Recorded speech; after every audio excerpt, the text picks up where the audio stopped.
These are dire times, cataclysmic times. Nuclear red lines are being crossed, and there are consequences. I mean, China right now, they're evacuating their citizens from Israel immediately. They're getting on the planes. They're getting out of Israel immediately. I sense something big, a seismic shift has to happen for a turnaround of where we're all headed. Okay, United States says they are not allowed to have the bomb. President Trump, the United States said they're not allowed to enrich and form a nuclear weapon. Israel doesn't want to mess around with that. Not when a nuclear weapon pointed at us is what we're headed towards. Iran says they're going to try to avoid escalating tensions, but they're ready to defend themselves. Yada yada, blah blah blah.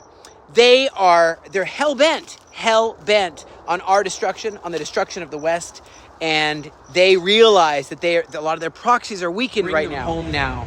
These remain.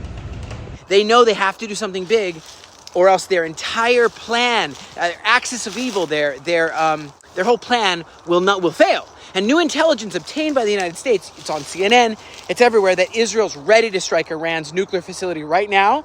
What will that equal? You know, that was hours ago. Is that any minute now? Does that mean they will shoot us? Does that mean, I don't know, okay? And it's not clear whether we've made a final decision here in Israel or we're on the cusp. And I'll tell you what's going on in Gaza. Well, we're bringing in aid. I mean, so much aid is going in so many trucks. It's like what was going in before. And we're setting up these sterile zones. You can see the IDF here handing sandwiches, handing water to the Gazans. And this is what I used to do all the time back a while ago. And now what we're trying to do is make these sterile areas so that the terrorists won't get all this aid. We are ordering an evacuation on Khan Yunis. We're saying get out of there because that place is going to get really hot, really quick. Get out of the way. These chariots, Gideon's chariots, are gonna roll over that area and actually over the entire Gaza eventually. It's going to take some time.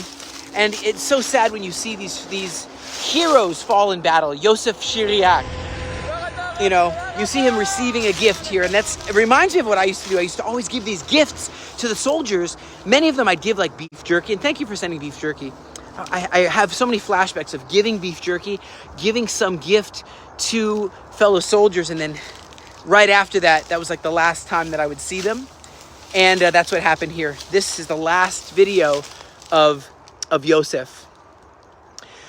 Also, in Jenin, Judea and Samaria, something happened. I mean, there was these delegates. I think there's 30 delegates from different countries going through Jenin, through Judea and Samaria, and they had an approved route to drive on, and suddenly, somehow they diverted from their proper route, and suddenly they're in an active combat zone, and the soldiers see all this convoy and whatever going, and we have to be on our toes. We don't know what's going down. Could they blow themselves up? Could it be a big trap to kill us? And so IDF did some warning shots. Of course, this made a big stir because these delegates are suddenly seeing the IDF giving these warning shots in Jenin. There was no damage. There was no casualties, okay? But it became a diplomatic incident because you have the Judea and Samaria Division Brigadier General Yaki Dolf suddenly investigates it. And he's like, what's going on? We're going to hold, make sure that no one did any mistakes. I'm just saying, IDF really, really regrets this, okay, very much. But this is a war zone. We got to be careful. We got to be on our toes because the minute you blink, it could be your last, okay? Jeremiah chapter 51:36. I will defend your cause. God's talking to Israel. I will defend your cause and I will avenge you. We know that God is watching over his land from the beginning of the year to the end of the year. He will never let us be wiped off the face of the map with a nuclear weapon because his word says he will watch over us